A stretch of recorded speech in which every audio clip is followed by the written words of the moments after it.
Alright, I'm gonna just continue from where I was yesterday. So yesterday I explained that there was a turning point forming on the higher time frame chart. There's a chart of the Dow. So you see that the Dow has a turning point at the rally. So this is more of a reversion to the mean trade where it's going to pull back into this box. Alright, so over here you have a turning point.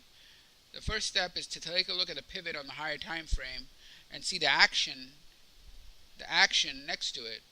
And you see that this pivot is not a normal pivot, it's a pivot with high volume. Alright, high volume on or after it. And I can see that from a lower time frame, where in the lower time frame there's heavy supply coming in. Alright, high volume supply coming in. You can see that right here, as I explained yesterday, um, right there. You see? Red, red, red, red, red.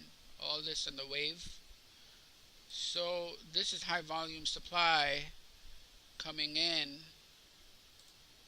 here. Forget the labels. I'm experimenting with dollar amounts, so that's a different topic. But over here you had high volume coming in. So you have high volume coming in as the pivot is turning. So that means that this is a turning point. So what we've done so far is we see these waves, and we're analyzing a wave, an up wave, right, on the higher time frame. We're analyzing this up wave right here. So the idea is, let me just create a new. So you have a wave, right, and we're at this point right here. So as you can see, like the pivot, it rallies and reacts, rallies and reacts, rallies and reacts, and now we're looking at this area and seeing if it's a turning point. Okay, that's what that is right there. Okay, so in order to determine whether it's a turning point, you can't just look at a zigzag and short it, because it's not going to work. So what you want to do is, this is on a higher time frame.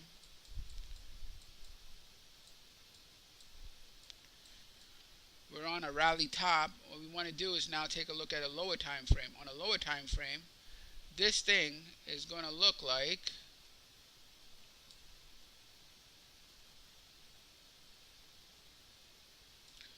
that, where here you'll have a sign of weakness. Alright, you'll have a sign of weakness, and that right there is going to look like this chart on a lower time frame. So we looked at the higher time frame here, and you see the sign of weakness or the selling on the higher time frame, on the lower time frame here. My apologies. The bottom is the higher time frame with a turning point.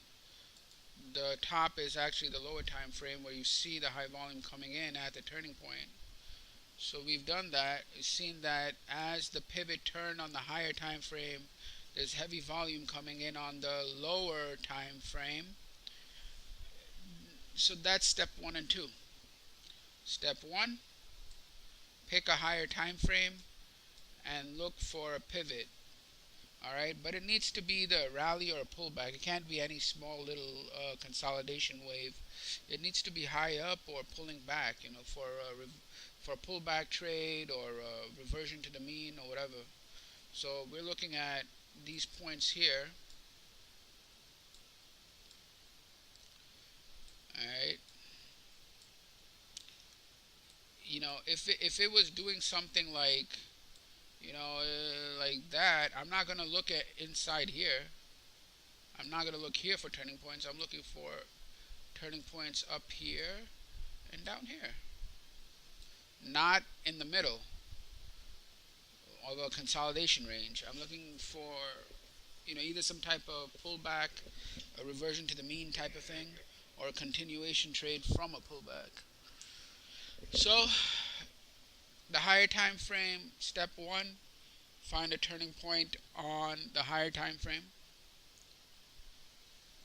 Find a pivot on the higher time frame, verify it with the lower time frame to see if there's volume coming in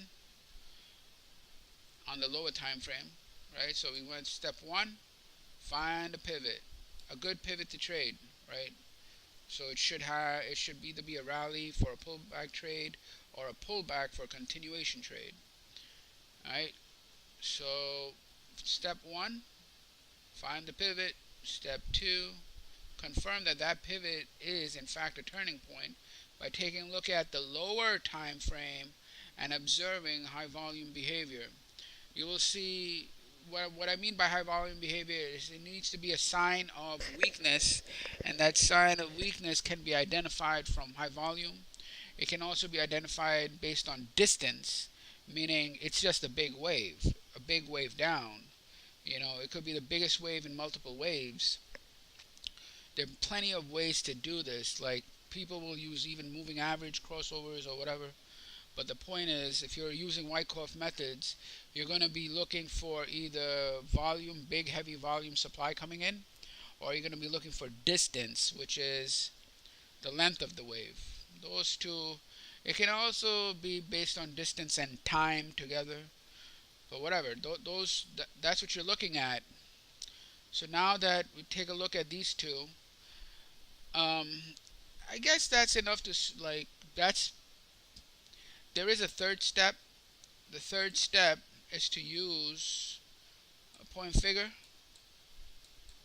with volume, base point figure, or a footprint chart. And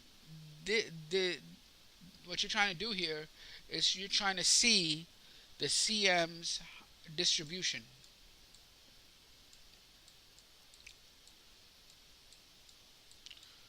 You want to see that the CM has set up his position. Okay, which means if I'm going to sell here, the CM has to have established his position, which means he's going to have established a lot of basically high volume, right? So how do we do that?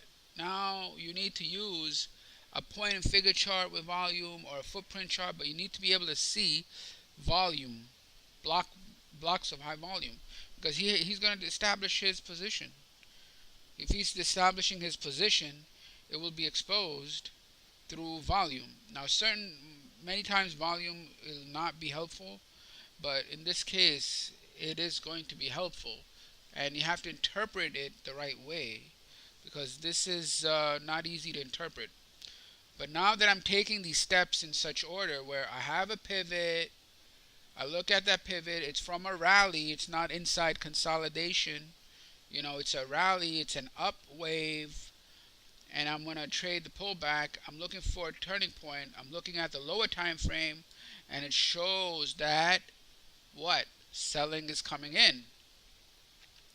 Lower time frame showing selling is coming in, right? So step one, pivot, turning. Step two, lower time frame exposing high volume coming in here. Don't worry about the dollar amounts. I'm doing some experimenting there. So you see high volume coming in, which you can identify from wave volume right here, where you have red, all that red right there. So the red is showing high volume coming in.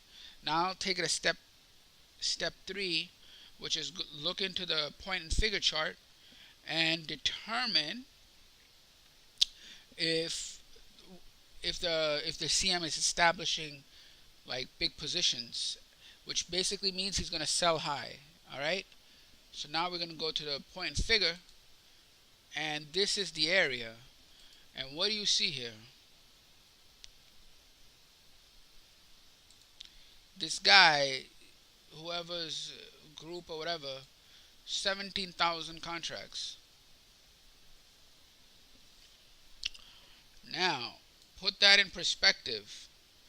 Since the pullback here, since the move in the back, right, the highest volume was 16. Now it's going up, it's going up, it's going up, and right there, 17,000 contracts in that little block was established. 17,000. And look at how slick they are. You can't, you're not, a lot of times you won't be able to pick it up, but you see what happened. It's rallying and rallying and, going up, up, up, and then right in that middle, right there in that range, 17,000, and next to it was 11,000.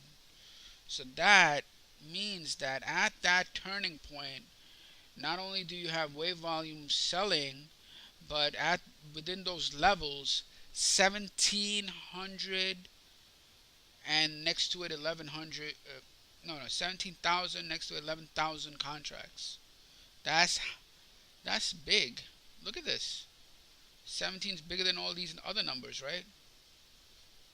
See that? It's the biggest volume on whatever the chart is showing. So you have what I consider a high degree of confirmation. Now it doesn't mean it's 100%, but that's some guys established 17,000 contracts. Like, do you think that's random? No, it's not random. Alright, so there's a turning point. Step one, find the pivot, right? Then step two, look at high volume coming in, right? Step three, go into a footprint chart or a high point and figure chart and look for high volume. And this, they did it on the up wave, by the way. The up wave, because they're going to sell high. That's how you do it, by selling on the up wave. Not the down wave, like selling on the up wave and establishing the distribution position. And then when it breaks, it goes down here. So I don't know if they're out, but how they take profits. But basically, this is this is the CM. This is the composite man, a composite operator, or operators, or syndicates, or groups, whoever. That's what they're doing. So again, I'm going to go through this one more time. Alright. Step one, higher time frame pivot. Step two, look at the volume coming in on the pivot. I did that through a wave chart. Heavy volume coming in.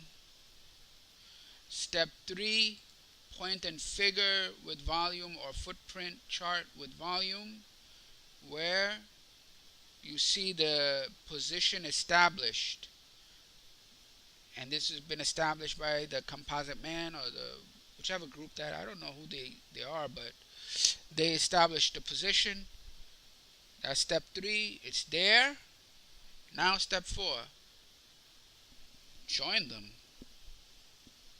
Just join them. Why not? Good enough for this guy who's selling 17,000, next to it 11,000. It's good enough for me too. So join them. And that's it. So this is what I'm doing. I'm like putting all together based on my comprehension of the Wyckoff method and what Wyckoff is trying to do. So this what meant by trading with the CM. All right, folks. Take care. Bye.